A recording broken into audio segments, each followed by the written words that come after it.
Hi నమస్తే, నేను మీ Ramya. Welcome back to Jessie cooking recipes. ఈరోజు నేను వాటర్ మెలన్తో 2 డ్రింక్స్ చూపించబోతున్నానండి. ఈ సమ్మర్లో కూల్గా మనకి ఏదో ఒకటి తాగాలనిపిస్తుంది కదా. ముందుగా 2 కప్పులు వాటర్ మెలన్ని ఇలా చిన్న ముక్కలుగా కట్ చేసుకొని పెట్టుకోవాలి. తర్వాత మిక్సీ జార్ తీసుకొని వాటర్ మెలన్ ముక్కలు వేసేసుకోవాలి. తర్వాత ఒక ఫుల్ లెమన్ జ్యూస్ని వేసేసుకోవాలండి. 2 ఇంచుల అల్లంని వేసుకోవాలి. 2 టేబుల్ స్పూన్ల షుగర్ వేసుకోవాలి. అలాగే 1/2 టీ స్పూన్ సాల్ట్ వేసుకోవాలి.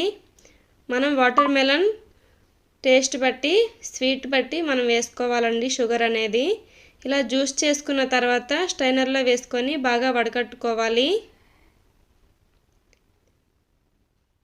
ఇలా వడకట్టుకోవడం వల్ల గింజలు ఏమైనా ఉంటే పైకి ఉండిపోతాయండి.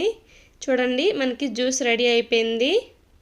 ఇప్పుడు ఈ జ్యూస్తో మనం 2 రకాల జ్యూస్ రెడీ చేసుకుందాం. ఇప్పుడు 2 గ్లాసులు తీసుకొని ఒక గ్లాసులో 1 స్పూన్ ముందుగా మనం నానబెట్టి పెట్టుకున్న సబ్జా గింజల్ని వేసుకోవాలి. ఒక అరగంట ముందు నానబెట్టుకుంటే బాగా నానిపోతాయండి. ఇప్పుడు 1 పచ్చిమిర్చిని ఇలా చిన్న ముక్కలుగా కట్ చేసుకొని వేసుకోవాలి. 1/2 టీ స్పూన్ సాల్ట్ వేసుకోవాలి. సాల్ట్ బ్లాక్ సాల్ట్ ఉంటే వేసుకుంటే బాగుంటుందండి, అది లేకపోతే నార్మల్ సాల్ట్ వేసుకోవచ్చు. ఇప్పుడు 4 ఐస్ క్యూబ్స్ వేసుకొని వాటర్ మెలన్ జ్యూస్ని గ్లాస్లో వేసేసుకోవడమే. ఇంతేనండి, రెడీ అయిపోయింది ఒక జ్యూస్. రెండవది చాలా సింపుల్, నార్మల్గా ఐస్ క్యూబ్స్ వేసుకొని వాటర్ మెలన్ జ్యూస్ని అందులో వేసుకోవడమే.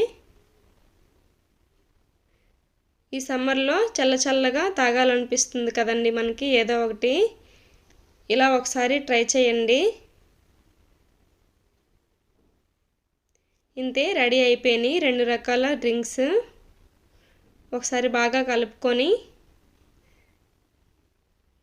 చల్లగా తాగేయడమే. ఈ రెసిపీ మీకు నచ్చినట్టయితే నా ఛానల్ని సబ్స్క్రైబ్ చేసుకోండి. Thank you for watching.